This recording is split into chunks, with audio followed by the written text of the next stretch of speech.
Fuerte Hablando sin el análisis del maestro Alfonso Zárate.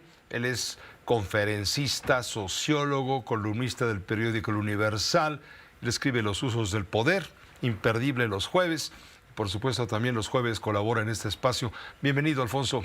Gracias por estar aquí. Es un gusto, Pepe. Él es presidente de Grupo Consultor Interdisciplinario, es una firma especializada en estrategia y comunicación política. No puede faltar tu comentario para, ¿verdad?, darle sustento, solidez a todo lo que hemos visto con lo de Claudia Sheinbaum, a partir de los discursos, más allá de los tumultos que hubo en el Metropolitan y la ceremonia protocolaria en el Tribunal Electoral, etcétera. El discurso, el mensaje. ¿Qué está mandando Claudia? Estábamos comentando minutos antes de entrar al aire que habíamos percibido en cada caso. A Zárate le molesta los 15 minutos que dedicó Claudia Sheinbaum a alabar al presidente. A mí me llamó la atención un discurso más aperturista, considerando incluso, haciendo un llamado a la oposición para que reflexione por qué la gente votó por Morena y no por ellos.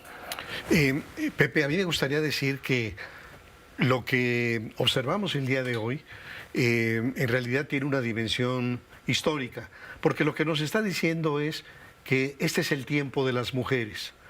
Y para decir que es el tiempo de las mujeres, no podemos omitir que hay un personaje que a partir del momento en que tomó posesión de la presidencia, se propuso introducir una serie de quiebres respecto a lo que había ocurrido en el pasado, y que muchos de esos quiebres tuvieron que ver con la condición de las mujeres. Es decir, es Andrés Manuel López Obrador que se propone desde un principio un gabinete paritario. Entonces, es la primera vez que se tiene un gabinete paritario, aunque con sus asegúnes, porque desgraciadamente... Mitad hombres, mitad mujeres, claro. Mitad hombres, mitad mujeres, pero en el caso de las mujeres, la mayoría de ellas como floreros, es decir, con una posición importante desde el punto de vista jurídico, pero una nulidad en términos prácticos. Pero el ascenso de las mujeres va a incluir también el que el día de hoy tengamos a la presidenta del Banco de México, que tengamos presidentas en ambas cámaras del Congreso de la Unión, que hayamos tenido 2 secretarias de Gobernación mujeres, que por primera vez en una Secretaría de Educación Pública que se vistió con personajes como Fernando Solana, como Jesús Reyes Heroles, como Agustín Yáñez, como Jaime Torres Bodet, llegaran 2 maestras de escuela. José Vasconcelos. Como José Vasconcelos, llegaran 2 maestras de escuela sin las herramientas, la trayectoria para una secretaría tan importante. De esa envergadura, claro. Pero en ese quiebre que organiza el presidente, quizá lo culminante es que él quería ser el primero que construyó una presidenta de la República. Y creo que la construyó desde muchos años atrás.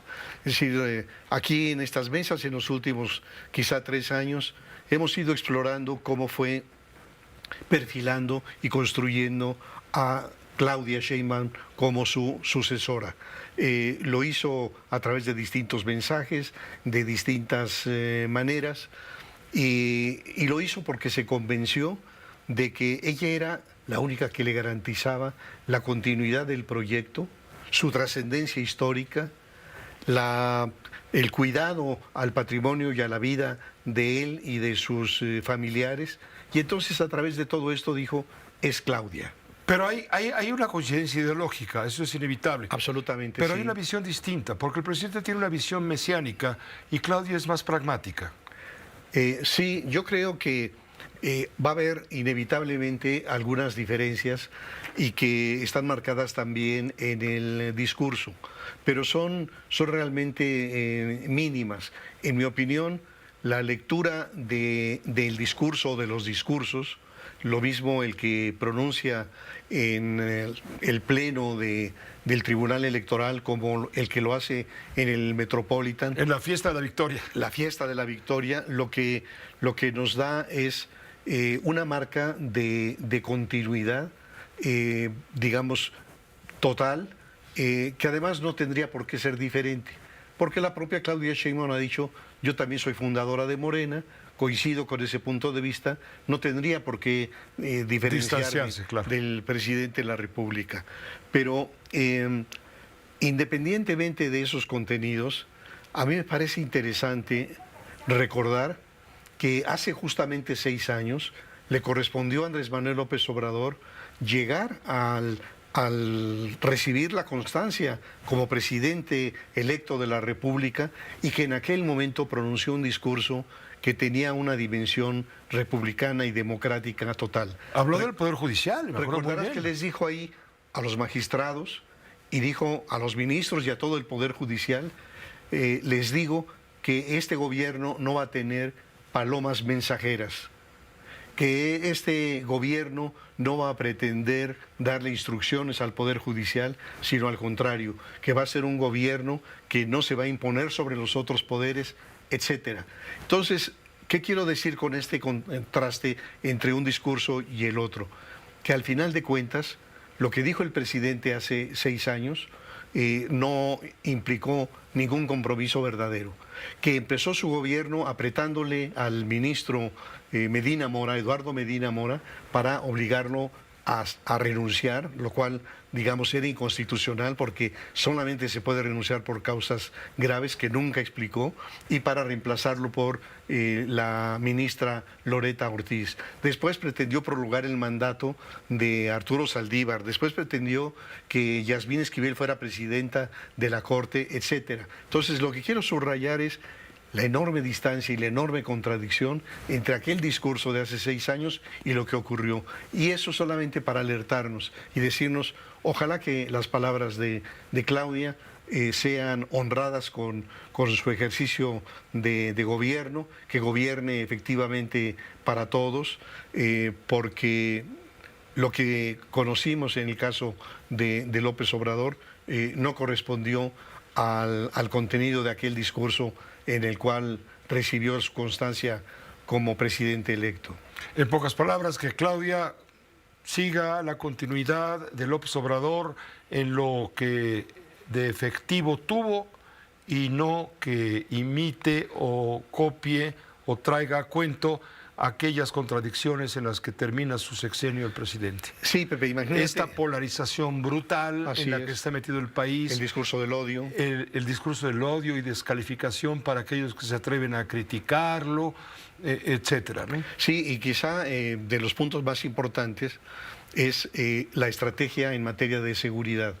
Es decir, yo creo que la presidenta electa tuvo una experiencia distinta en la Ciudad de México a la que se instruyó en el resto del país, pero ojalá que efectivamente haya una distancia en el sentido de que, si bien es importantísimo atender las causas estructurales de la violencia, hay que atender la impunidad y que no se puede esperar 10, 20, 30 años a que opere el cambio estructural, permitiendo que mientras tanto los delincuentes extorsionen, secuestren, torturen, asesinen. Ahí es importante que haya un cambio, ahí es importante que lo haya en materia de salud pública también, en materia de proyectos de infraestructura.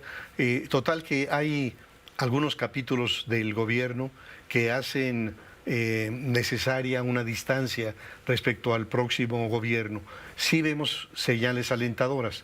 La principal, la integración de su equipo. Cuando vemos que la integración del equipo, la característica es, por un lado, una sólida formación académica, muchos de ellos con estudios de posgrado en el extranjero.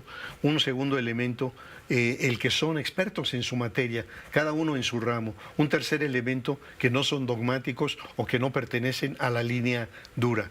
Si esto es un anticipo de lo que será el gobierno, bienvenido al gobierno de la primera presidenta de la República. Maestro Zárate, mucho para comentar todavía por delante. Sin duda, te agradecemos mucho este primer apunte profundo, serio, sobre lo que hoy vivimos, más allá de las palabras. Gracias, Pepe. Entre líneas, digamos. Gracias, que estés muy Haremos. bien. Vámonos a una pausa muy breve, volvemos enseguida. Por supuesto, hay más información.